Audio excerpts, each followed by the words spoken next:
ඊට යවුවේ සිහින සැබෑරන තාරකා පෙරහර. විරාමනන්තර අපි සූදානම් නැවතත් ප්‍රාසංගික ලක් වටේ තරගත් එක්ක එකතු වන්නට. හර්ෂන් චතුරංග. හර්ෂන් දැන් මේ විනිශ්චය හැමෝටම ඔබ ගීතයක් ගායනා කරන ඔබට විනිශ්චයක් ලබා දෙනවා. ඒ විනිශ්චය ලබා දෙන බෝලම අනිතරම් කරුණු ලබා දුන්න විනිශ්චය මෙතෙක් දුරට සාධාරණයි කියලාද ඔබ හිතන්නේ? මම සංගීත ඉගෙනගත්තු විදියට මම දන්න විදියට විනිශ්චය ගොඩක් සාධාරණයි. මොකද උන්ගේ එක පරාසය තමයි ගායනා කරන්නේ. ඉන්නේ ඒ පරාසයන්ට හැම විනිශ්චයන් ගොඩක් සාධාරණයි කියලා පිළිගන්න මිලයි. එසේනම් අපි නැවත වතාවක් අවස්ථාව ලබා දෙන ප්‍රාසංගික අන්තලක් වටේ වේදිකාව බාර කරන්නට හර්ෂන් චතුරංග.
හර්ෂන්ගේ ගීතයේ වර්ස් එක ඉතා හොඳට ශ්‍රුති මත ඉඳලා ඉතා හොඳට ගායනා කළා. වර්ස් එකට මම කැමතියි.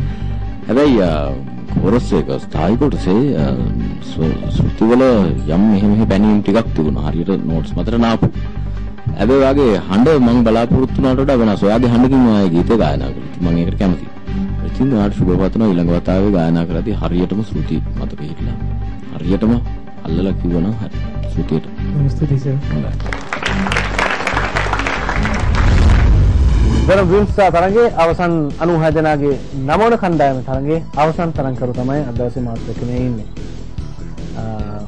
ප්‍රභාත් කසුන් තාමර. හරි. ආවාසනාව කියලා ඔබ හිතන්නේ මුලින් අවසානයේට ගායනා කරන්න ලැබීම නැත්නම් ඒ වාසනාව?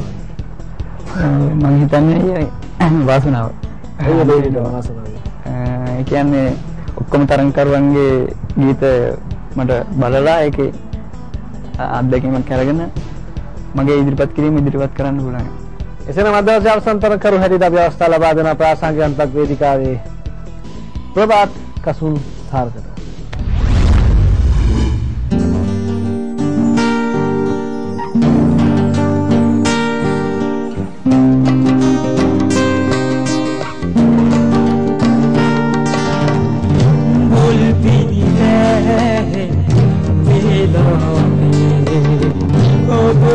Samugen ya jutube තාමත් නොව ඇත සුවනින්දේ ඒකයි මා නොකියා යන්නේ බොල් පිණි වැහෙන වේලාවේ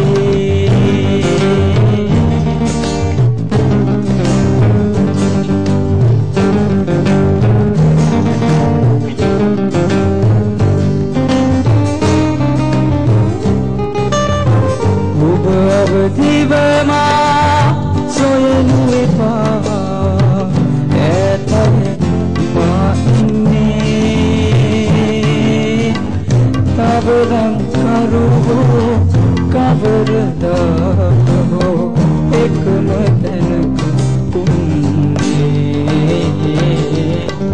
බොල් පිණි වැහෙන වේලාවේ ඔබගෙන් සමුගෙන් යා යුතුවේ තාමත් ඔබ ඇත සුවනින්දේ ඒකයි මා නොකියා යන්නේ බොල් පිණි වැහෙන වේලාවේ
අන්තිම කාලේ තව ටිකක් අදගෙන ඉන්නේ බලුවේ නේද? මදි වගේ වුණා යාට තව ටිකක් තිබුණා නම් හොඳ වගේ නේ. ප්‍රභාත් හොඳයි. ගීතය හොඳින් ගායනා කරා. ප්‍රභාත් හොඳ ලස්සන කටහඬක් තියෙනවා. ඒ කියන්නේ හැඟීම්බර පොඩක් වෙනස් සාරේ කටහඬක් තියෙනවා. ඉතින් ප්‍රභාත් හොඳට ගීත ගායනා කරලා දෙවෙනි කොටසේ පොඩක් කටහඬ එළියට එනවා මදි ගතියක් තිබුණා. ඒ අර මන්ත්‍ර ස්වර නිසාද කියලාත් මට හිතුණා. කෙසේ නමුත් අර ස්ථායි කොටස තරම්ම අන්තර කොටසදී හඬ එළියට ආවේ නැති ගතියක් තියෙනවා. නමුත් ඒ ගීතයට ඕන කරන භාවයන් ඔබ ආරක්ෂා කරගෙන ගීතය ගායනා කරා. ඒක වැදගත්. සහ ඔබගේ ශ්‍රුති ඉතාමත් හොඳින් පවත්වා ගත්ත ගීතේ පුරාවටම හොඳ ලස්සනයි. සෞඛ්‍ය ප්‍රාර්ථනා. රාසංගේ අන්ප්ලග් වටේ එමන් නැත්තම් අවසන් තරම් කරන 96 දෙනාගේ වටේ 9 වෙනි කණ්ඩායම අද දවසේ සම්පූර්ණ වශයෙන් ගීත ගායනා කොට අවසන්. එන රාත්‍රියේදී අපි හමුවන්නේ 10 වෙනි කණ්ඩායමේ හැකියාවන් සමග. ඔවුන් එන රාත්‍රියේදී ගායනා කොට අවසන් වූාට පසුව සම්පූර්ණ වශයෙන්ම මේ අවසන් තරම් කරන 96 දෙනාගේ වටේ අවසන් වෙනවා. ඉන්පසුව මේ තරඟාවලින් අනිවාර්යයෙන්ම තරඟ කරන 24 දෙනෙකුට මේ තරගෙන් ඉවත් වෙන්න සිදු වෙනවා. ලබන සතියේ අපි ඔබ හමුවන්නේ අවසන් තරඟ කරන 72 දෙනාගේ වටයක් සමගින්. ඉතින් හෙට රාත්‍රියේ අපි ඔබ හමුවන්නේ මේ 96 දෙනාගේ 10 වෙනි කණ්ඩායමේ අවසාන කණ්ඩායමේ හැකියාවන් එක්ක. ඉතින් එතෙක් අපි ඔබෙන් සමගින් යනවා. මතකේ රඳවා ගන්න. යවුනේ සිහින සදා කරන තාරකා පෙළහර. German dreams season